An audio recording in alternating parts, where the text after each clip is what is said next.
Olá pessoal, muito bem-vindo a vocês para mais este vídeo.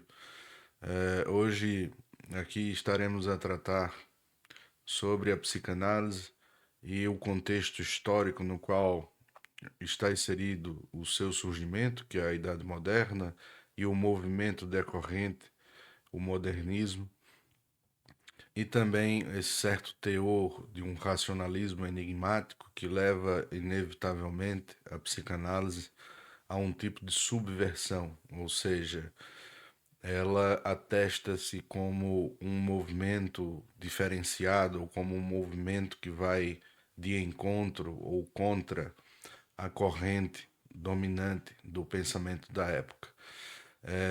E vamos ver que isto, na realidade, faz parte do discurso dialético deste contexto histórico da modernidade, que é este discurso que é fundado principalmente com a filosofia hegeliana. Tem ali também um teor muito forte na teorização da psicanálise em Freud, de uma idealização fundada também na filosofia kantiana.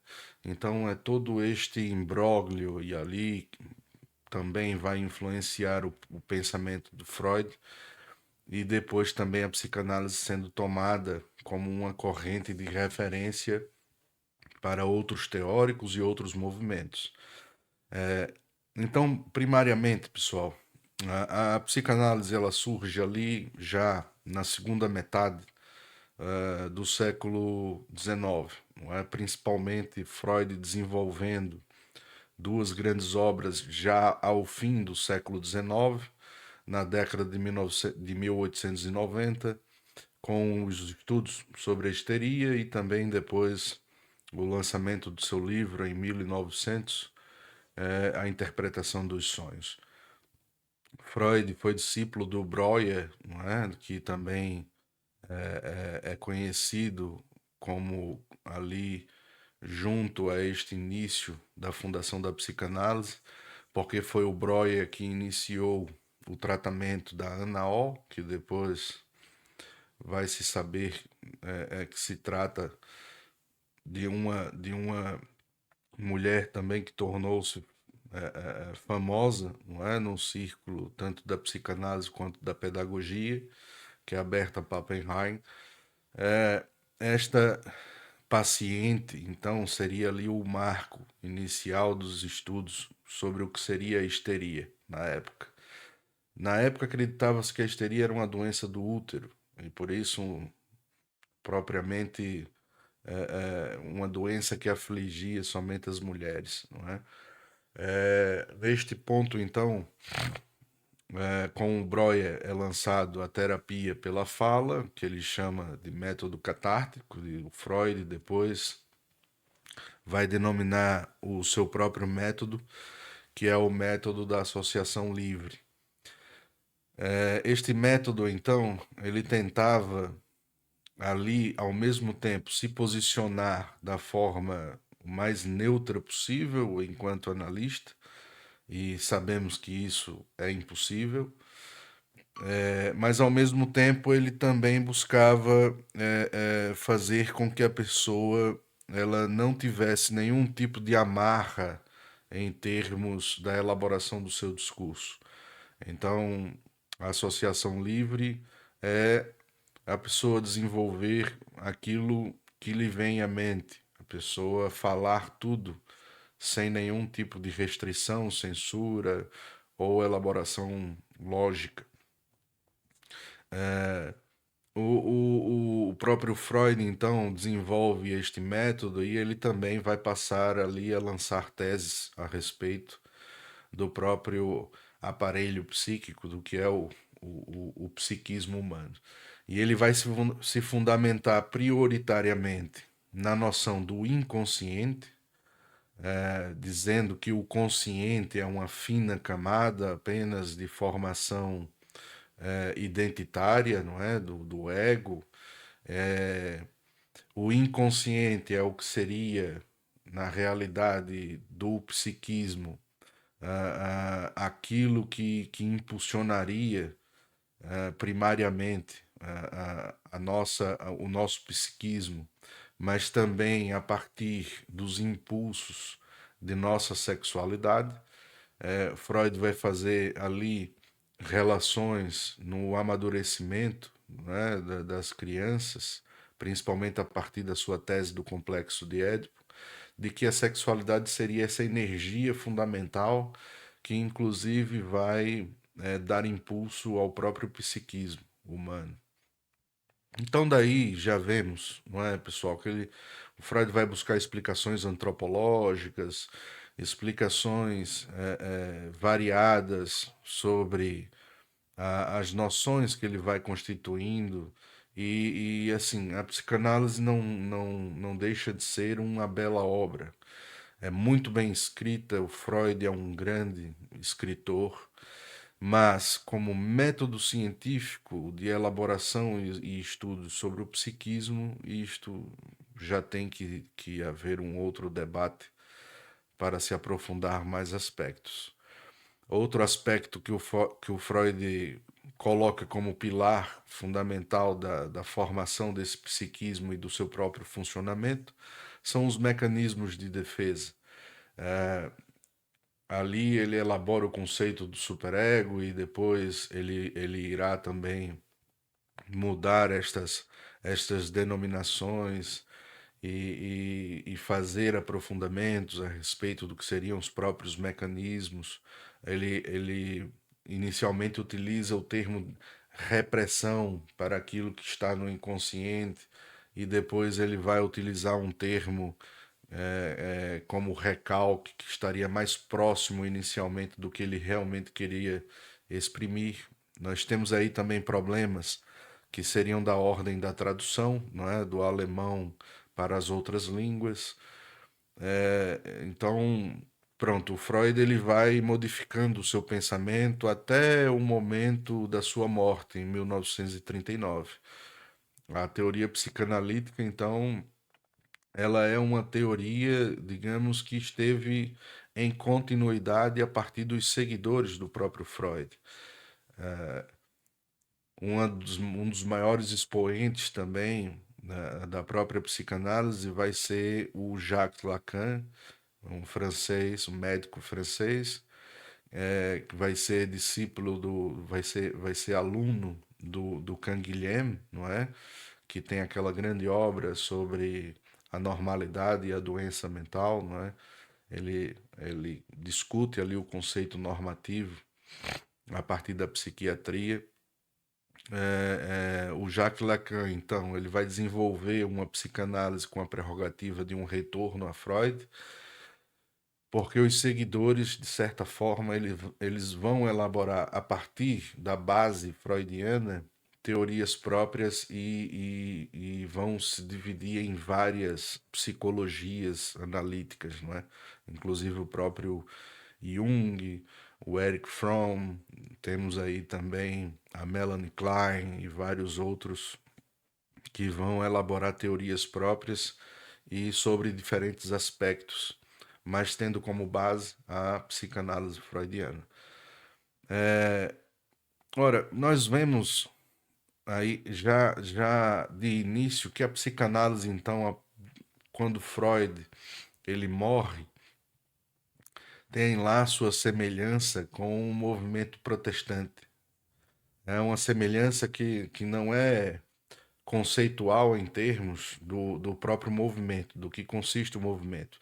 Sabemos que o protestantismo é um movimento religioso e a psicanálise é um movimento que nasce ali no seio da medicina e depois ela vai deixando o campo médico e vai se aproximando mais da psicologia. Mas, primeiramente, um ponto interessante é ver que a psicanálise, mesmo com a fundação da escola, não é, do Instituto Internacional, da, da, da Associação Internacional de Psicanálise, Freud não conseguiu fazer com que essa associação tivesse a plenitude do direito do desenvolvimento sobre a psicanálise.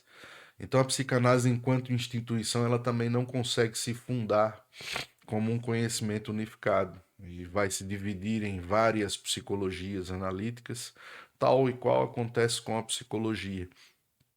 Ela não consegue ter um conhecimento científico unificado e vai se dividir em várias abordagens, em várias perspectivas sobre a psique. Relaciono isto com o protestantismo porque desde Lutero e mesmo com a sistematização de Calvino, a igreja protestante se divide por N denominações e por N formatos diferentes de professar essa fé protestante. E isto, pessoal, eu relaciono apenas de um modo figurado e fazendo esta analogia, para nós vermos que isto é, na realidade, apenas uma decorrência natural do método dialético. Então, quando propomos uma tese na visão do Hegel, sempre irá surgir uma antítese que irá embater com esta tese, não é? E a partir deste embate irá se gerar uma resultante, e esta resultante será necessariamente uma síntese das duas vertentes. E esta síntese seria, na visão hegeliana, aquilo que progride o conhecimento em termos da sua própria caracterização histórica. Ora, nós poderíamos então situar aí a psicanálise como a antítese da psicologia. Porque esta visão de Freud, principalmente a visão fundada na sexualidade, é uma caracterização muito forte deste período no contexto histórico no qual Freud ele vive. É um contexto histórico bastante curto, que é a era vitoriana. E a era vitoriana, ela se caracteriza por uma cultura muito puritana, principalmente uma cultura ali fechada em uma lógica muito controladora e que ordena até a vida privada das pessoas em termos de como as pessoas devem comportar-se em âmbitos privados da vida familiar ou da vida marital entre o marido e a esposa, e com uma caracterização que vão denominar de patriarcal, não é? Do homem dominando como chefe de família, a mulher ela totalmente submissa, não podendo ter a totalidade dos direitos como os homens, e este tipo de cultura ela também tinha uma centralidade na repressão sexual, tanto das mulheres quanto também no ordenamento de uma maior liberdade sexual para os homens, não é? Mesmo que fosse ali de forma velada. Os homens eles não eram também abertamente promíscuos.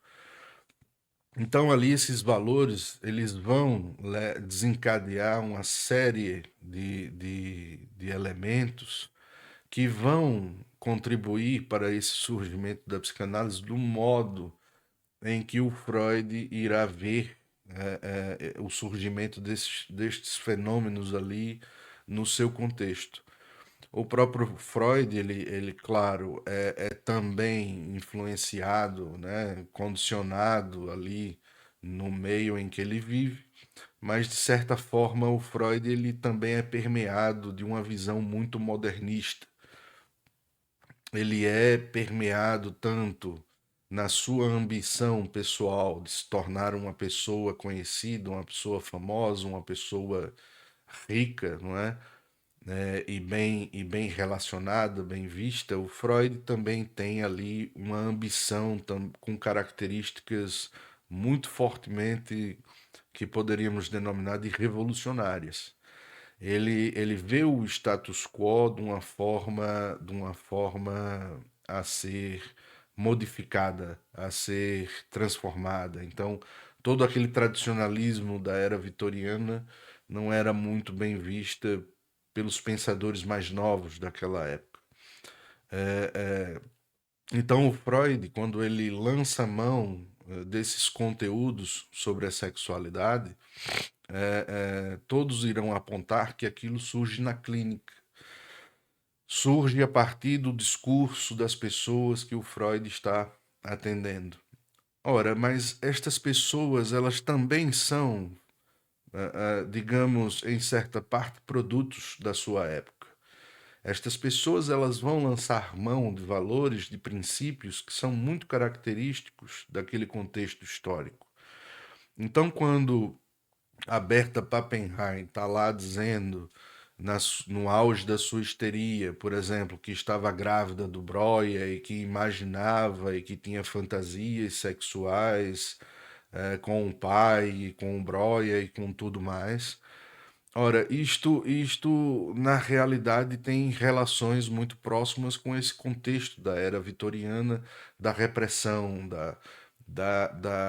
do estímulo à submissão total da mulher e a mulher lidando com uma carga emocional e psicológica muito forte, porque ela tinha a obrigatoriedade de cuidar do lar, ela tinha a obrigatoriedade de apoiar o marido em toda a sua projeção no meio social, mas ela não tinha nenhum tipo de direito de se inserir nesse meio social. Então a mulher circulava basicamente ali no meio familiar do seu núcleo próprio, não é?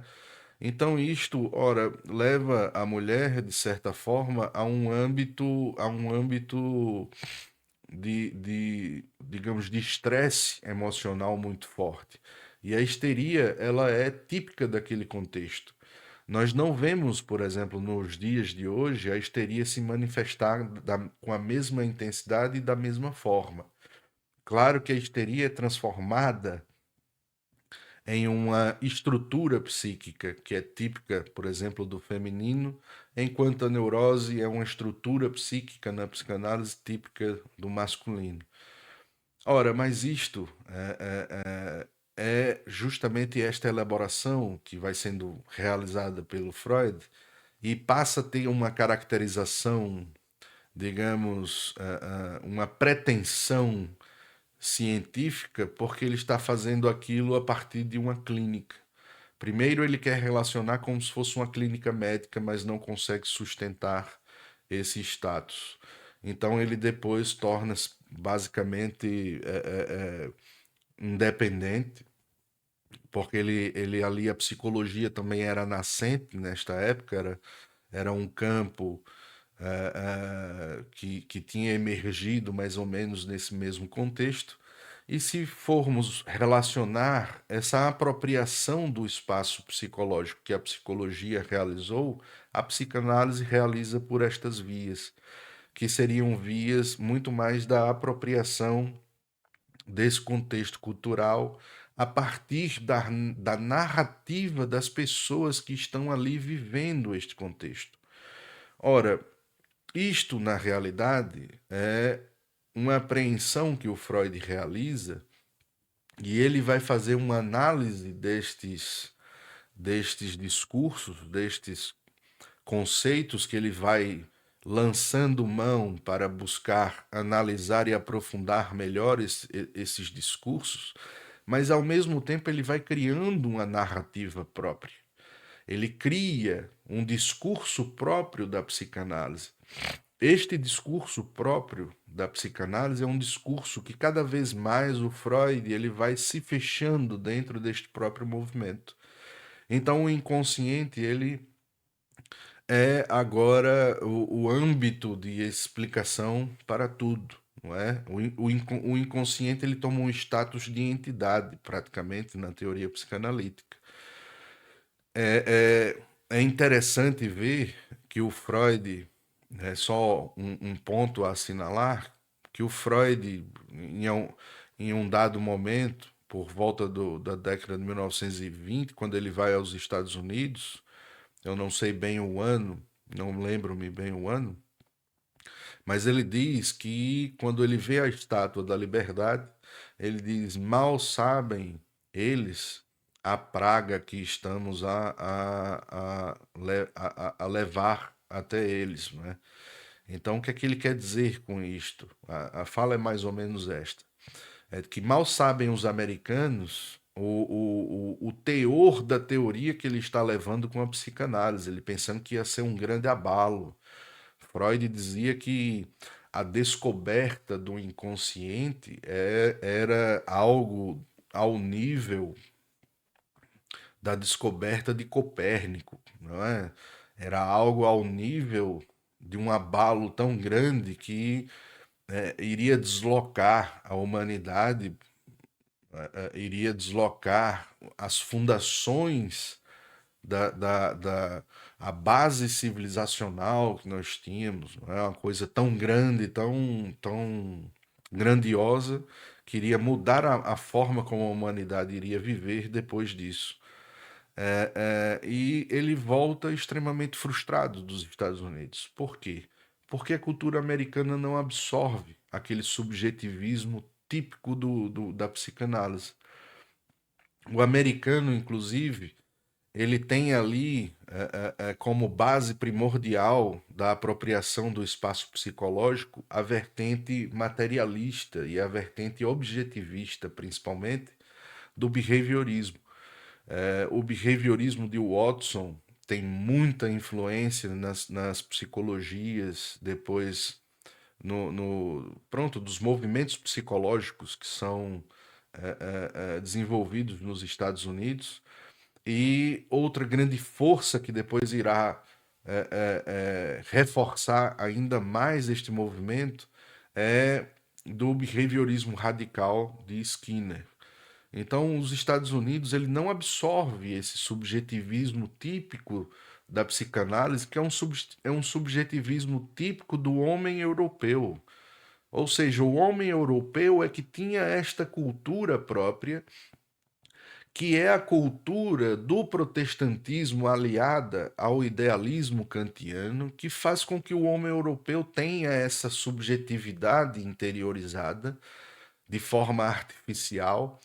É uma subjetividade que cria uma angústia fundamental, que cria uma melancolia fundamental, porque o homem ele é deslocado em sua ontologia, ele perde as fundações, os princípios ancestrais, e ele perde aqueles valores fundamentais de uma ética mais transcendente, e ele fica totalmente deslocado e à mercê de si no decorrer de sua vida. Então, este homem europeu ele é um homem tendente a absorver estas teorias subjetivistas.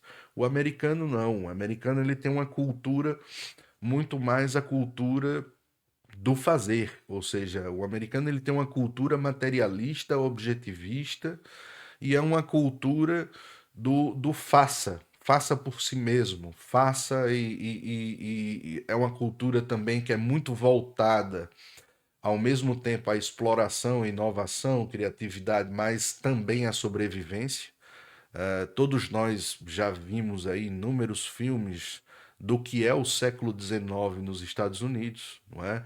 Filmes, por exemplo, da exploração do Velho Oeste, da criação das maiores cidades americanas. Ou seja, o americano ele é um povo relativamente duro e muito cru por dentro. Então, o americano ele não tem essa formação deste mal-estar como tipicamente do europeu, não é? Da reflexão e da contemplação e este mal-estar crescente na sua interioridade. O americano não tem esta cultura. Então, o Freud ele volta extremamente frustrado dos Estados Unidos. E quando há este impacto para o Freud, é ali onde ele vê que a psicanálise, então, ela não é necessariamente uma teoria da humanidade, uma teoria generalista sobre tudo. Porque o inconsciente, ele, na realidade epistemológica em que o Freud desenvolveu, ele é um conceito. Ele não é uma realidade. Não se descobre um inconsciente. É por isso que eu digo que o discurso psicanalítico ele é de um racionalismo enigmático, porque você discute uma interioridade em que você apropria-se da experiência da crise, que é da subjetividade privatizada, e põe lá, nesta crise, os conceitos de inconsciente, de consciente, de superego, de ego, de id, e você povoa aquilo com mecanismos de defesa, cria um aparelho mental, cria um mecanismo psíquico, diz como é o fluxo desse mecanismo psíquico e como a sexualidade impulsiona essa energia vital do corpo, depois diz que esses impulsos eles são duas pulsões, é a pulsão de vida, é a pulsão de morte, e ele vai elaborando esses conceitos a partir de uma narrativa clínica, e essa narrativa clínica é tomada como se fosse tão real quanto a própria realidade em si mesma. Ora, a narrativa clínica, ela é um discurso que as pessoas relatam a partir de suas experiências. Esse discurso, ele é um mecanismo próprio do pensamento, na sua elaboração simbólica da linguagem, buscando representar aquilo que são sentimentos, que são impulsos instintuais. É o pensamento tentando representar esse sentimento a partir do simbolismo do que a linguagem consegue demonstrar destes sentimentos, que não passa de uma representação, ou seja, a linguagem ela é um mecanismo representativo. Muito bem colocado é quando se diz que a linguagem ela é um signo, porque ao mesmo tempo que a linguagem é um signo, ou seja, ela é um símbolo em si mesma, ela também é um sinal, ou seja, esse signo depois passa a representar um sentido. Então, é como se o contexto do significante e significado, que depois Lacan também vai trabalhar isto, é o contexto, então, de como esse significante ele pode ter atribuído diferentes significados de acordo com a experiência daquele ente e como ele a experiencia. Então, às vezes esse significado ele não chega até o outro. O que chega até o outro é um significante em que esse outro apreende esse significante e atribui o seu significado.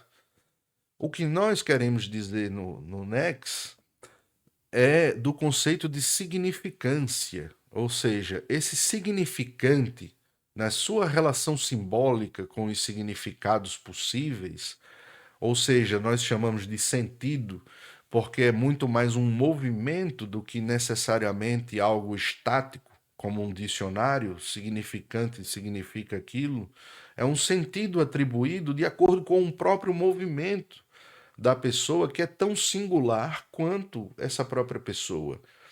Só que existe um movimento também de significância. Ou seja, as pessoas vão atribuindo a um significante um sentido, e isto vai sendo condicionado no pensamento em termos de significância. Ou seja, existem significantes que vão ter atribuído a si um significado, um sentido específico, e este sentido ele pode ser interpretado, observado. Só que a hermenêutica que Freud realiza é de uma base subversiva. Por que subversiva? Porque é de uma base imanentista. Freud atribui, na realidade, em sua hermenêutica, em sua interpretação, tudo aquilo que ele espera que contribua ou que condiga com a sua teorização. Então, se a pessoa diz certo aspecto, ela está ali com um mecanismo de defesa. Se ela diz outro aspecto, aquilo tem respeito à satisfação de um desejo, porque ele identifica que aquilo que a pessoa expressou muitas vezes como uma vontade ou um apetite próprio, aquilo simboliza o próprio pulso né? A própria pulsão de morte de um desejo, então ele identifica também ali um fator em que a pessoa está se levando à destruição, então ela pode querer aí de repente praticar o suicídio ou matar outra pessoa, ou ela pode na realidade estar ali uma pulsão de vida, ou seja, ela consegue sublimar aquele desejo em vez de satisfazê-lo e buscar, não é? Este movimento satisfatório do inconsciente, ela sublima este desejo e pronto, se torna uma grande pintora e na sua obra de arte ela expressa ali a sua pulsão, o seu inconsciente. Ora, se nós formos passar a explicar tudo desta forma, então é como se a realidade se tornasse um espelho daquilo que eu quero que ela seja. E eu não estou partindo da realidade como ela é, como ela se constitui. Esse discurso humano, esta narrativa humana é típica, então, da subversão que é característica do modernismo e suas revoluções, da modernidade. Quando nós dizemos, por exemplo, que a Revolução Francesa ela veio para subverter a ordem, nós estamos a falar do Estado moderno, das repúblicas, como aqueles que são substitutos da monarquia, mas isto tem um efeito primordial na própria organização da vida humana. Quando nós falamos da Revolução Industrial como uma forma de subverter as relações entre os indivíduos, nós estamos a falar, então, em uma substituição, em uma destruição, em uma transformação que é feita por via negativa. Ou seja, existia uma ordem, existia uma tradição, e esta revolução vem destruí-la, vem desconstruí-la, vem pô-la abaixo, para impor uma outra forma de relacionamento, para impor uma outra forma de relação. E esta forma de relação ela já está pronta, ela já está atribuída, ela já está determinada. Não é uma forma criativa, nem uma forma que se cria, não, é uma forma que já está determinada e que passa a ser imposta.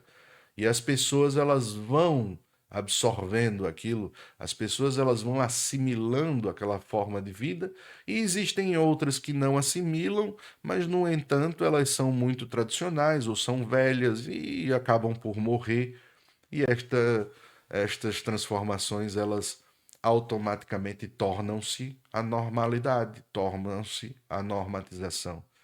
Então, a psicanálise ela vai impondo estas noções sobre sexualidade que vai servir, por exemplo, ao movimento do feminismo. O movimento do feminismo hoje é uma grande polêmica. Por quê?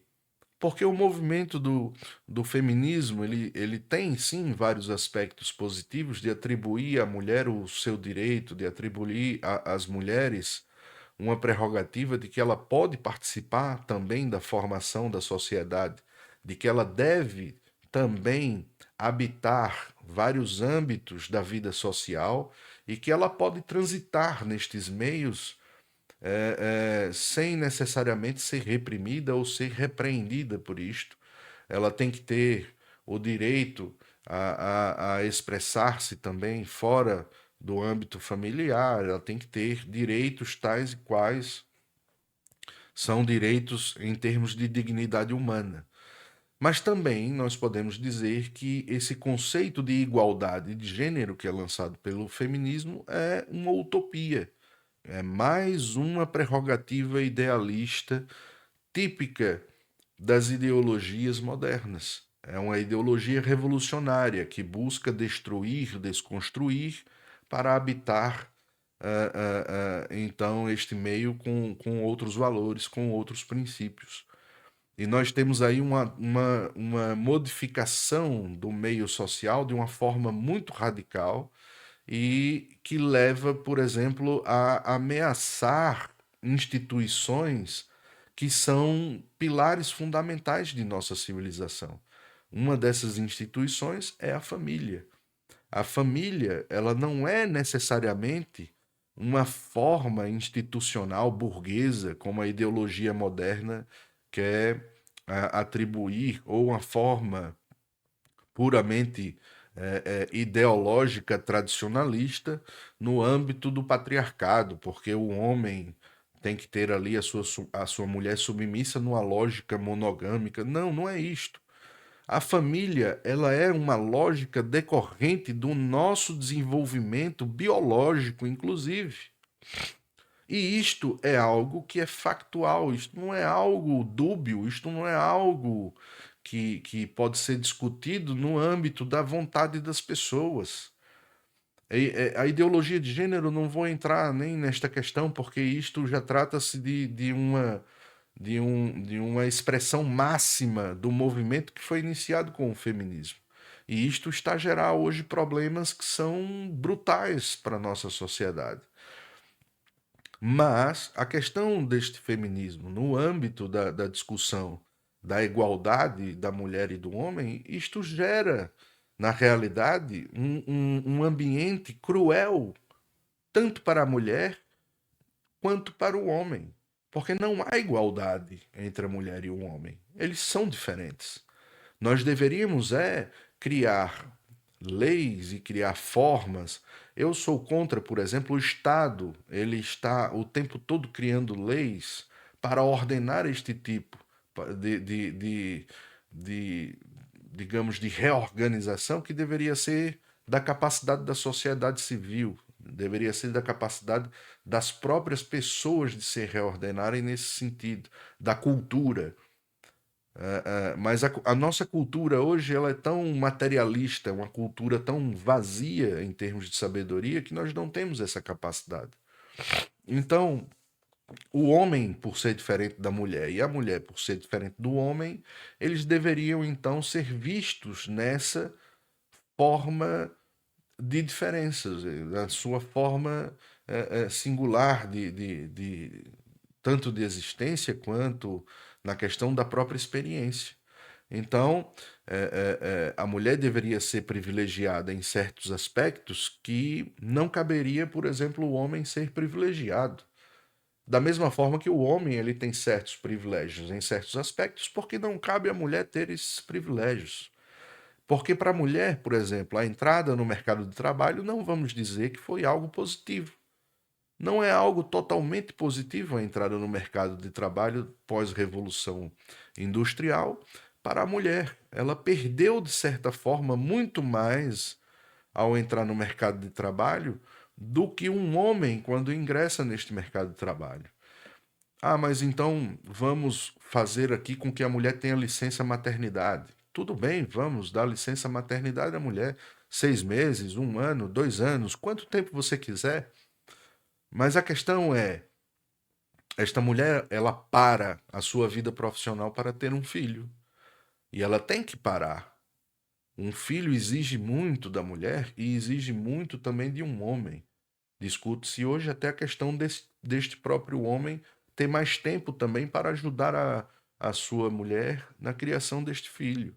Então, esta mãe que se dedica a um filho, ela para a sua vida profissional. E a mulher sabe que quando ela para 6 meses, 1 ano, 2 anos, quando ela vai retornar ao mercado, ela está 2 anos atrasada, 1 ano atrasada, 6 meses, então, entrando com medo até se há estabilidade no seu trabalho.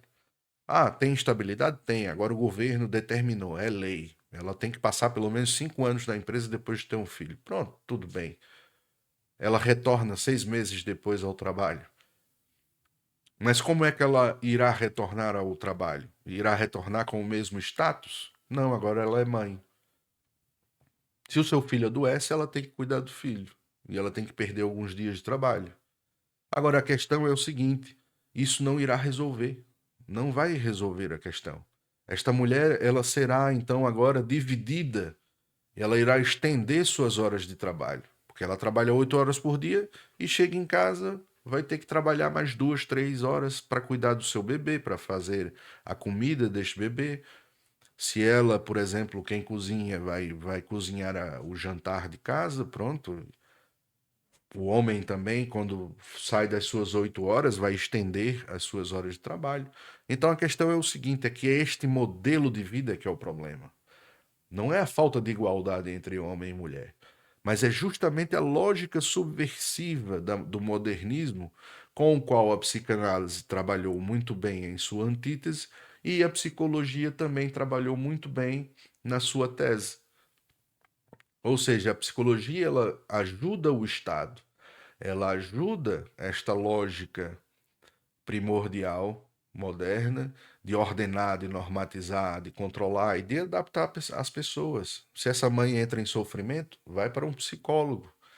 Só que se essa mãe entra em sofrimento e vai para um psicanalista, ela vai entrar na mesma corrente ordenadora, mas por via da antítese, do discurso negativo, do discurso revolucionário, que a psicologia adere de forma política. A psicanálise ela tem esse discurso revolucionário no âmago da sua teorização.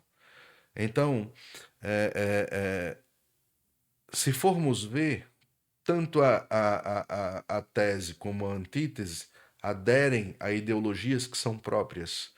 O liberalismo, seja o liberalismo, seja o socialismo, seja girondino, ou seja jacobino, pronto, está no mesmo círculo ideológico que é concebido para a organização e o controle. Outra questão é da psicanálise, então, como uma teorização que nesta apropriação sobre o psicológico, ela vai criar uma ordem discursiva que irá fundamentar também outros movimentos. A escola de Frankfurt, por exemplo, é um dos grandes movimentos que irão utilizar a psicanálise para a constituição da sua lógica política, como também ideológica, não é? A partir do Erich Fromm e a partir do Marcuse, a partir de outros teóricos que são ali criados na escola de Frankfurt, eles vão utilizar a psicanálise como uma forma de crítica a este modelo liberal de sociedade, a este modelo hegemônico da Revolução Industrial, o modelo capitalista, e o socialismo surge como uma vertente, né, nesta mesma época da escola de Frankfurt, é ali contemporâneo da escola de Frankfurt, também o aparecimento das ideias e da ideologia do Gramsci, dessa hegemonia que o Gramsci dizia que havia da ideologia liberal e dos valores primordiais, não é? O Gramsci ele vai contrariamente ao Marx dizer que o problema não é de ordem das superestruturas do Estado. Marx acreditava que funcionava a partir da superestrutura do Estado, modificando as infraestruturas, e o Gramsci ele diz o contrário. Na realidade, o Gramsci ele prioriza a ideia do intelectual orgânico, ou seja, aquele intelectual que está no próprio meio social, está inserido nas instituições, e nestas instituições ele propaga a ideologia que lhe é própria. E claro que de preferência seja a ideologia socialista, como uma forma de evolução do capitalismo para depois se chegar ao comunismo e pronto. É típico da modernidade. Vamos desconstruir, vamos destruir e depois reconstrói e depois reelabora e depois nós criamos algo melhor com a ideia de que o Estado ou outra pessoa sabe o que é bom, não é? Para a maioria. Nesta realidade, então, a psicanálise ela vai servir como uma teorização até com um certo aspecto intelectual e até romântico. Romântico no sentido ideológico, ok? Como assim romântico no sentido ideológico? A psicanálise ela vai ter um teor de profundidade na explicação da própria condição humana, e ela acaba por servir muito bem a outros tipos de revoluções, a outros tipos de movimentos, como o Maio de 1968, que ali, se formos ver a esquizoanálise, a filosofia da diferença, se formos ver aqueles teóricos todos franceses, muitos deles beberam na psicanálise para elaborar todos aqueles tipos de teorias e de conhecimentos sobre a estrutura de nossa sociedade. E, na realidade, se formos ver, é sempre o mesmo movimento moderno de tentar atacar os pilares e as estruturas fundamentais de nossa civilização. Quais estruturas fundamentais? Principalmente a filosofia aristotélica, o cristianismo como modelo civilizacional que nos formou até os dias de hoje, e também a própria lógica metafísica em termos de como estes pilares filosóficos e religiosos nos formaram em termos de valores primordiais, ou seja, de uma ética transcendente. Esta ética transcendente fundamental, que ainda persiste, mas ela já está muito enfraquecida até os dias de hoje, é o que dá uma lógica, então, um certo sentido para a vida ainda da humanidade. Mas hoje o que permeia mesmo e o que foi difundido é uma lógica gnóstica, é uma lógica que é também esotérica, são lógicas desconstrucionistas, peço desculpas, ou seja, que visa a desconstrução das ideias para a reelaboração epistemológica, essa questão paradigmática, não é? A própria teoria dos paradigmas é uma teoria que propõe que a ciência ela se desenvolve por revoluções. Então, a noção, por exemplo, da própria ciência enquanto parâmetro de verdade é uma noção materialista, reducionista e objetivista de constituição de conhecimento sobre a realidade.